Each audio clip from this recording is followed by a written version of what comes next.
Now that we know how to use price discrimination, it's time to reveal some more pricing tricks that are or can be used. Imagine the following situation. You are a producer of software, and in your offer you have three different programs, being text processor like Microsoft Word, for instance, a spreadsheet, that would be an analogy to Microsoft Excel, and some kind of presentation program, let it be the analogy of PowerPoint, also by Microsoft. And your products have some customers. I mean, there are people who are interested in your products. And let's imagine we've got four possible types of your customers. The first one works a lot with a text processor. So the value of this piece of software to such a person would be high. It's 300 in our case. This person also uses a presentation program quite a lot. Hence, the value for this person is also quite important. He doesn't use a spreadsheet very much, right? So assigns very low value to this spreadsheet. There is someone working that's B-type, more like accountant, for instance. So spreadsheet is the most important piece of software to such a person. A text processor is also very important, but this person does not present a lot of things to the audience. Therefore, the presentation program is not valued very much. There are some people whose job is mostly about presenting things. So this is type C. So this person would love to have a presentation program. This is very important for this person. You can see the value here, right? But this person wouldn't make any calculations. So spreadsheet is not important really. And text processor is a bit important, like for writing some short report or something. And there could be yet another person that could be a university professor that needs both text processor for writing some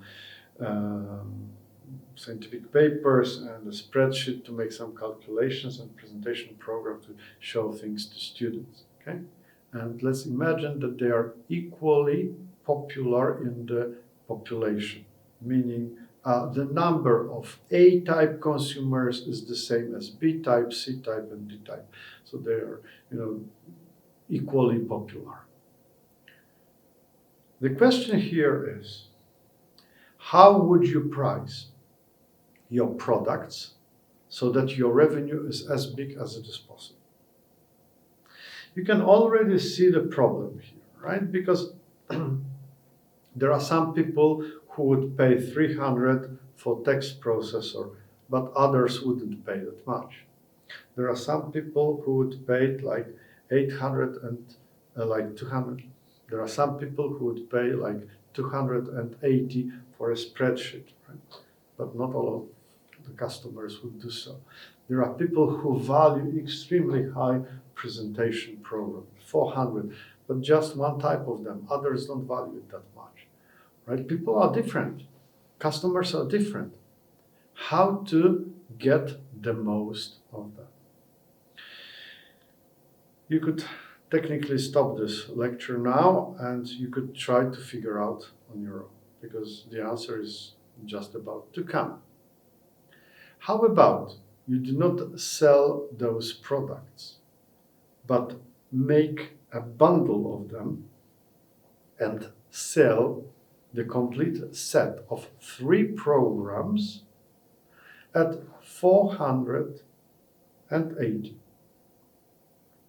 At 480 for a bundle of programs, well, this is the money that each and every of your consumers would buy. This is not a very surprising business solution to most of you. You are well aware of the fact that what Microsoft is doing with the Office packet is just this kind of selling technique. If you look at the slide here, you will see that more than 20 years ago, Microsoft used to sell their products separately. You could buy this or that or that. But now you buy the whole suite, the whole bundle of programs. This is how Microsoft wants to get advantage on the diversity of customers. This is called tying sales. Tying sales is the situation where you cannot buy one thing without buying another thing.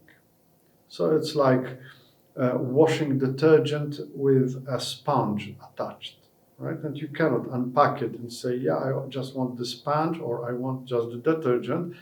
There is a bundle here, and if you want to buy one, you have to actually buy both, right? In some countries, tying sales is illegal or can be illegal in some cases, so you need to be careful. It is also a bit ethically dubious, meaning, it is quite often associated with so-called freebie marketing. This is this model of business based on razor and blades business model, right? So you buy Gillette Mach 3, for instance, and actually the razor is not that expensive, but the blades are. And the blades is actually the source of revenue for the company, not the razor itself. But once you buy this razor, you will be kind of forced to buy the blades that are, compatible with the razor that you have. This happens in many cases. Producers try to produce products that are very complementary. They suit very well one to another. So if you, for instance, if you're a fan of Apple products, then you know that they create a very nice environment. So if you already have a computer by Apple, then buying an iPhone seems only logical because they would actually cooperate very well together, right? So this is how you do that, right? This razor and blades business model is pretty popular. You can very clearly see it in many other aspects. For instance, do you have a printer, a computer printer at home? Look at the prices, right? This is a price for a brand new ink printer, and it costs like 180 zloty, and this is the cost for the whole printer, including the cartridges with ink inside, all the electronics, all the mechanisms. Okay, this is all priced at 180, and 180 is not a lot of money. Actually, if you look at the cost of producing this printer, you must wonder whether this price actually covers the cost, right? Because 180, it's, some money that you can pay in a better restaurant for a dinner for two without any problem. You can spend this money, and this is a complete, mechanism, very precise, very complicated, actually, right? But then, if you look at the price of cartridges, just the cartridges with ink, you see they cost like 80, right? So they are almost half the value of the printer itself. So if you look at the printer, this is probably where Hewlett-Packard does not make money or even may incur some losses. But their major idea here is, if you already buy this printer, we make it very cheap for you so that you could buy it.